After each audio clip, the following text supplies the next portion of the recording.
Okay, so moving forward, the second problem has to do with the places that some of the main characters go in Star Wars, and what are the densities of these planets or planet-like bodies they end up on. So, both of the problems, or both parts of the problem, are really just if you take a spherical planet and it has some given, surface gravity. So up here, you have a gravity field of G on the surface, and it's got a certain radius of capital R.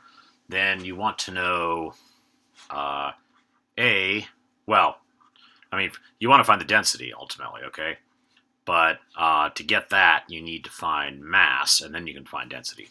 So again, like I did in the first problem, this isn't terribly hard.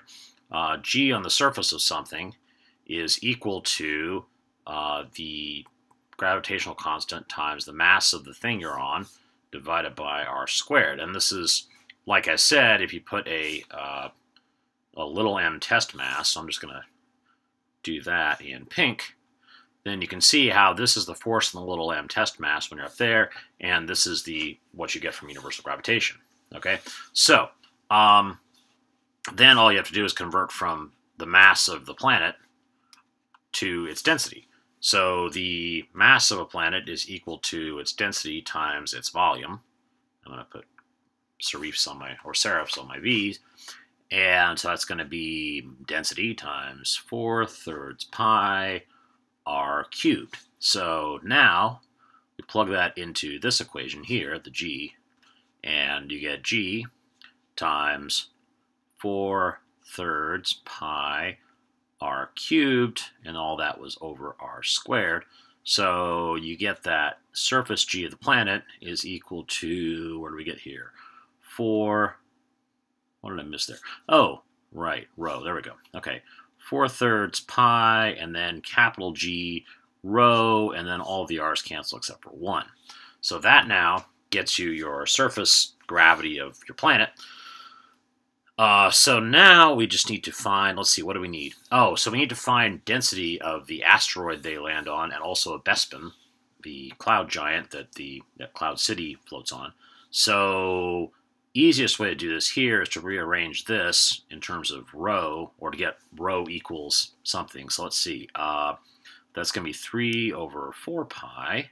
So that takes care of bringing this over. And then you get big G over, little g over big G times R. Is that right? Yes. Okay. So now, is this right? Yes. Okay. So taking this here, I'm going to come over here and say rho of some place, we'll call it x, divided by rho of Earth. So we take this all and divide it out, and you can see, I think, pretty easily that the 3/4 pi bit will cancel. And so will, so will the capital G and R for planet X, and surface gravity for X. So that up here is all for this guy, and then for Earth, 3/4 pi, little g of Earth over big G times R of Earth. And the reason why I'm doing this is because I'm doing it this way, is because then what we can see is after this stuff cancels, the capital G and the 3/4 pi cancels, then what you get is gx over GE, and then the RE's in the denominator here. So this is actually going to be RX and RE on top.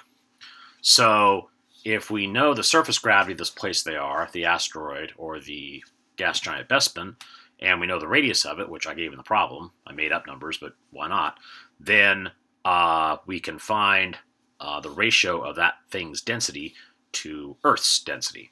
So for the asteroid, first of all, we know that the surface gravity of the asteroid is the same as the surface gravity of Earth. And so what that gets us is that rho x over rho e equals GE over GE, which is, of course, 1. and then RE over RX. So this is 1, and radius of Earth is 6340 kilometers. You don't need to know that. That'll be given to you if needed. And the radius of the asteroid, I told you, is 500 kilometers. So this comes out to be, what is this going to be, 12.7. So what that gives us is rho for the asteroid is about, let's see, approximately 12.7 times the density of Earth, which probably puts it up, well, I don't know exactly, but the asteroid probably have to be like solid lead or even like depleted uranium or something just really, really dense. I don't know. I'd have to look that up. For Bespin then, and I probably should have put A's in here for the X's, but whatever.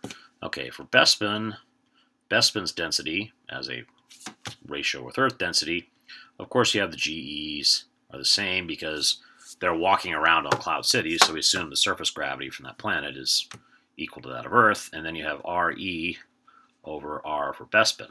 And what I told you, so here's again 6340, and let me make it clear, these are in kilometers, okay. So 6340 kilometers for Earth, and then Bespin's radius, I believe I gave, and I just made it up, 50,000 kilometers, but I just made it slightly smaller than Saturn. So then rho B is going to equal, and actually it's convenient because this I already figured out to be 12.7 rho E with this. So now we just multiply the denominator by 100. So it's going to be, Bespin is going to be 0.127 times the density of Earth, which is makes it really light. I don't know how these compare to like Saturn or whatever, but interesting. So the asteroid is super duper dense, and Bespin is actually super duper not dense. So there you go.